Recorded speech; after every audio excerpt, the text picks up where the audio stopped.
परमात्मा से सीधे मिले। परमात्मा उनको बेई नदी पर जिंदा महात्मा के रूप में सचखंड लेकर गए और फिर उनको वापस छोड़ा। तीसरे दिन अदृश रखा और फिर उन्होंने कौन सा नाप जाप किया? उनकी समुद्र की साखी परमात्मा जो भाई बाला वाली जो साखियां हैं, जन्म साखी, उसके अंदर एक समुद्र की साखी है। उसमें एक कथा है कि एक समय बाला और मर्दाना नानक साहिब के साथ रहा करते थे अधिकतर। उन्होंने एक दिन प्रार्थना की, गुरुदेव हम श्रीलंका जाना चाहते हैं, देखना चाहते हैं, दया करो। उन्होंने कहा आंखें बंद करो। आंखें बंद करके खोली तो समुद्र के किनारे खड़े थे।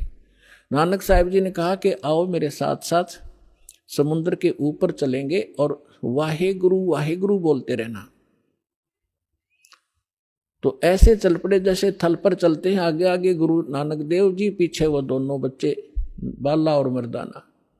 तो पर नानक साहिब जी ने, वैसे तो सिमरन श्वास से करना होता है, उन्होंने जानबूझ के झटका देना था क्योंकि परमात्मा का सख्त आदेश था, धर्मदास मेरी लाख दुहाई।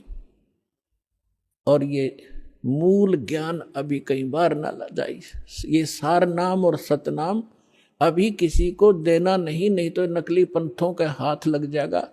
और जब मेरा दास आवेगा वो कैसे भिन्नता बताएगा, ये सारी विचलित हो जाएगी कहानी। हमारा सारा जो है ना काम बिगड़ जाएगा और काल का फिर से दाव लग जाएगा। मेरे बच्चे मुझे पहचान नहीं सकेंगे। तो वो महापुरुष थे, जैसे वेद में लिखा है कि दृढ़ भक्त को मिलते हैं, वो आकर के अपना ज्ञान देते हैं। तो दृढ़ भक्त थे नानक साहिब जैसे। उन्होंने कभी किसी सिख को ये नाम नहीं दिया सतनाम, बल्कि सख्त एक ऐसा झटका दे दिया कि सब घबरा गए कि इस मंत्र को छूना नहीं है। नानक साहिब जी ने उच्चारण करके ये 2 अक्षर का मंत्र जाप करना शुरू कर दिया। मर्दाना ने सोचा कि गुरुजी तो सतनाम जाप कर रहे हैं 2 अक्षर का, जिसमें एक ओम है एक तत् है, तो क्यों ना मैं भी जाप करूं। मर्दाना फिर वो 2 अक्षर का मंत्र जाप करने लगा। तो वो लगा डूबने। नानक साहिब जी ने देखा। तब नानक जी ने कहा कि भाई तो वो ये जाप कर जो मैंने तेरे को बोला है, ये मंत्र मत कर। तो फिर वो वाहेगुरु कहने लगा। फिर ठीक हो गया। कहने का भाव ये है कि नानक जी तो वो 2 अक्षर का नाम जाप कर रहे थे और शेष को मना किया। क्यों किया? वो परमात्मा के प्यारे बच्चे थे। उनको मालूम था कि यदि आज ये डिस्क्लोज हो गया तो बट्ठा बैठ जाएगा। आज तक किसी सिख को इस सतनाम की भनक भी नहीं है।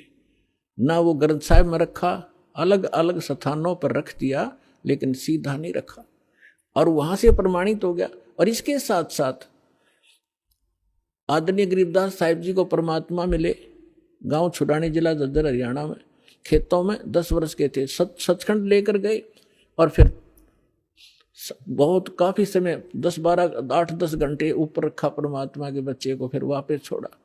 उसने परमात्मा से परिचित होकर अपनी अमृतवाणी में दास उसी गरीबदास पंथ से आगे बढ़ा है। उसमें गरीबदास पंथ में ये मंत्र नहीं है सतनाम का, और में बकवास करते हैं। ओम भागवते वासुदेव नमः, कोई करता है, कोई कुछ करता है, कोई सतगुरु, ये मंत्र नहीं है। और ग्रंथ साहिब गरीबदास जी के ग्रंथ साहिब के अंदर प्रमाणित है ये मंत्र। ऐसे ही नामदेव जी को परमात्मा मिले थे, उसको भी यही मंत्र दिया था 2 अक्षर का। पहले वो अकेला ओम नाम जाप करते थे, फिर उनको समझाया कि ओम तो ब्रह्म तक का जाप है, ये तो असंख्य जन्म तक जाप कर लिया आपने और यहीं भटकते रहते हो, ब्रह्म लोक में चले जाते हो, वहां से फिर वापस आ जाते हो। नामा छिपा ओम तारी, पीछे सो हम भेद विचारी, सार शब्द पाया जद लोई, आवागमन बोर ना होई। तो कहने का भाव ये है दास का कि ये मंत्र जो है, इस भ्रमणा में ना रहना।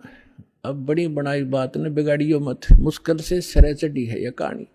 कितने संकट झेलने पड़े हैं, दास ने जेल तक जाना पड़ा, झूठे मुकदमों को फेस कर रहे हैं। कोई बात नहीं, परमात्मा हमारे साथ है। हमारा एक बार ज्ञान निखार हो जा, फिर चाहे फांसी दे दियो मेरा, एक बार परमात्मा का ज्ञान उसके बच्चों तक पहुंच जा।